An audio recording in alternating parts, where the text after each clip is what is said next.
Assalamualaikum. Tim ini lagi. Persib lagi-lagi juara. Nah, sekarang Persib juara di mini kompetisi di Bali yang mana diikuti oleh 3 tim. Yang pertama Sabah FC, Sabah FC atau Sabah United. Pokoknya Sabah lah ya. Salah satu klub yang dari Malaysia. Ini juga mantan klubnya Deddy Kusnandar sama Sadil. Lalu ada Persib dan Bali United sebagai tuan rumah. Persib berhasil menyapu bersih 2 pertandingan tersebut. Pertandingan pertama Persib berhasil menyikat Sabah United atau Sabah FC dengan skor meyakinkan 3-0. Lalu di pertandingan tadi Persib berhasil mengalahkan Bali United dengan skor tipis 3-2. Ya sangat seru sih. Walaupun ini kompetisi pramusim ya, uji coba, tapi melihat permainan sama-sama sudah agak siap gitu. Sudah siap untuk menghadapi kompetisi atau menghadapi liga. Nah, kelihatannya udah oke lah dari segi permainan ya. Untuk melihat Persib, kan Persib bakal ikut 4 kompetisi kalau nggak salah ya. Yang paling penting itu kan kompetisi domestik Liga, Liga 1 dan ACL tuh. Dari segi pemain untuk domestik sih udah cukup banget ya Persib itu. Bahkan Persib itu bisa jadi 2 tim yang levelnya tidak jauh berbeda gitu. Nah, tapi untuk di kompetisi ACL tuh, nah belum tahu nih Persib kira-kira bakal cukup gak nih dengan skuad seperti ini? Karena ya Persib di kompetisi di ACL tuh kali ini kalau nanti bisa lolos ke fase grup, Persib bakal satu grup bersama Seoul FC, perwakilan dari Korea. Lalu ada Melbourne Victory dari perwakilan dari Australia, satu lagi dari Vietnam, De Chong Vitaly. Nah, ini agak berat sih dibanding ACL tuh musim kemarin-kemarin ya. Agak berat. Nah, masih kurang meyakinkan dengan skuad seperti ini. Terutama di di kiper. Kiper Teja ya gimana ya? Bagus sih kalau untuk domestik, tapi untuk di ACL tuh agak kurang kurang meyakinkan. Apalagi pelapisnya Pitra tidak terlalu dekat lah levelnya dengan Teja. Sehingga kalau kalau ya diganti ketika dirotasi terlalu jomplang gitu. Kalau mengandalkan Pitra sama Teja, tentu ini harus ada tambahan kiper. Tapi di sisi lain juga Persib itu udah kelebihan pemain asing. Pemain asing kan maksimalnya itu 11 pemain. Ini Persib sudah punya 12. Tentu pasti ada yang dibuang, atau bukan dibuang, entah itu dijual atau dipinjamkan karena eh jendela transfer masih masih dibuka ya, masih bisa transfer pemain. Dan tadi dipinjamkan mungkin beberapa pemain asingnya dan membeli kiper. Ini gak mungkin sih, kayaknya gak mungkin enggak sih beli kiper asing gitu. Lalu untuk di back sih udah cukup ya, ada Mutombo, ada Matrikardi, kita punya Loncar, lalu masih ada Dion Max. Yang kurang itu kalau di lini belakang yang masih agak riskan itu sayap sih, di sayap, bukan sayap, fullback kanan sama fullback kiri. Agak kurang back kanan sama back kiri. Kakang untuk 4 kompetisi sih agak agak ngeri ya. Karena Kakang itu gini banget nih, roller coaster banget permainannya itu. Kadang kalau bagus bagus banget, kalau udah udah jelek gitu Pak mainnya, ya udah agak ketolong gitu, susah. Nah jadi gak bisa gitu ngandalin Kakang, karena kan di sana juga ada selain Kakang mungkin di bek kanan ada Eliano. Lalu di bek kiri ngandelin siapa? Siapa? Tanamal mungkin. Ngandelin Tanamal karena Hamra juga kan udah dipinjemin. Di bek kanan masih ada Sandy Walsh. Mungkin udah agak aman lah di bek kanan, tapi bek kiri mungkin harus ada tambahan. Lalu mungkin di lini tengah udah oke lah, ada Mark Locke, ada Tom Hay, ada siapa yang di Jepang itu, ya ya dia yang orang Jepang itu. Lalu masih ada Adam Alis, ada Lucho, ya. Masih udah aman lah di tengah. Lalu di depan lumayan banyak sih, tapi Ramon kayaknya si Ramon bakal bakal antara dipinjemin atau eh dijual. Karena bahkan di kompetisi ini pun di Bali si Ramon itu gak masuk line up sama sekali di 2 pertandingan. Kan ada beberapa pemain yang tidak masuk line up seperti Lucho, bahkan Sandy Walsh. Sandy Walsh, Lucho kan masih cedera ya, masih pemulihan, masih ada alasannya tidak diturunkan. Lalu ada Berguinho juga lagi masih pemulihan.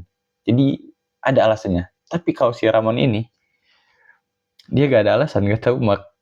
Bahkan kalau kita lihat di komen IG Persib gitu ya, netizen itu ya udahlah, siapa nih si Ramon yang ngunciin si Ramon di WC. Udah jadi lelucon lah kalau si Ramon itu di Persib itu udah kayak siapa. Kalau di MU itu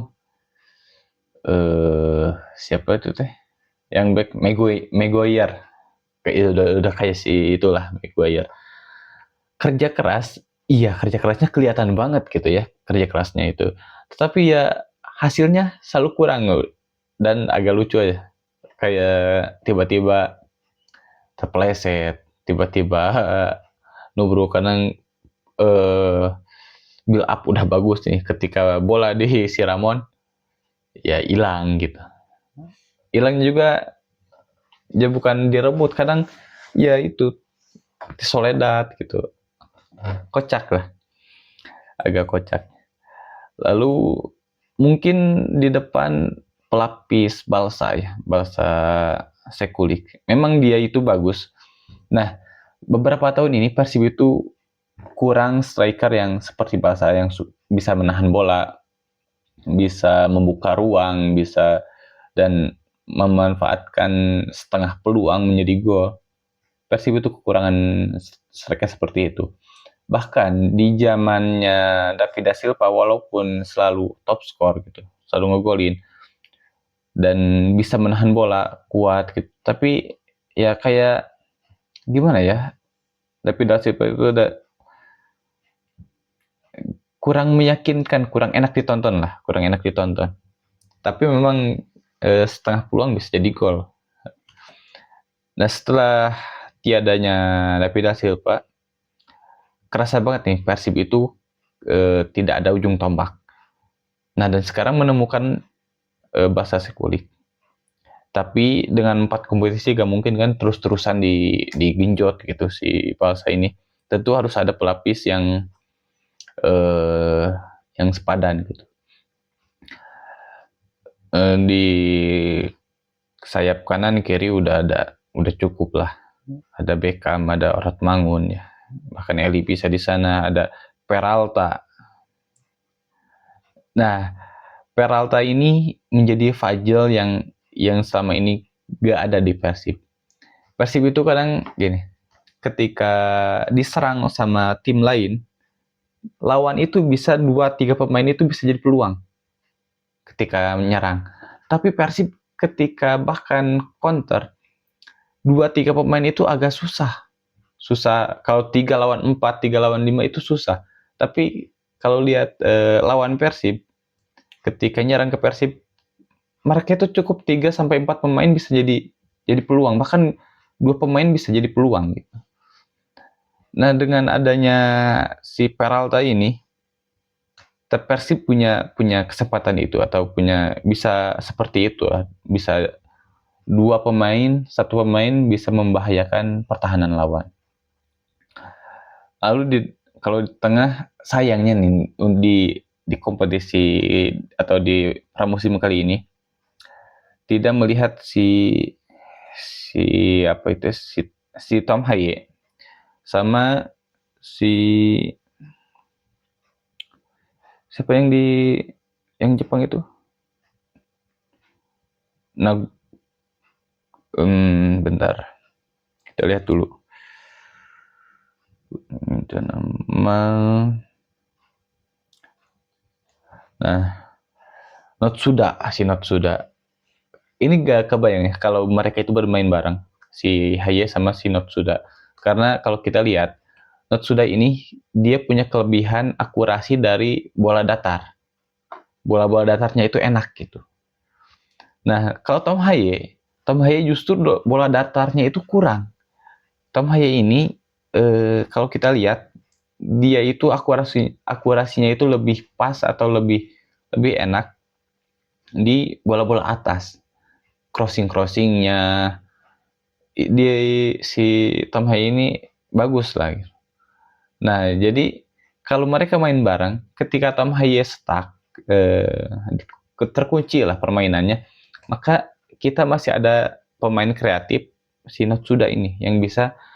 Contohnya ketika lawan Sabah, umpan si Notsuda ke Beckham atau si Luka Menalo itu enak banget gitu. Siapa yang nyangka gitu dia bisa ngelihat posisi Menalo di sana.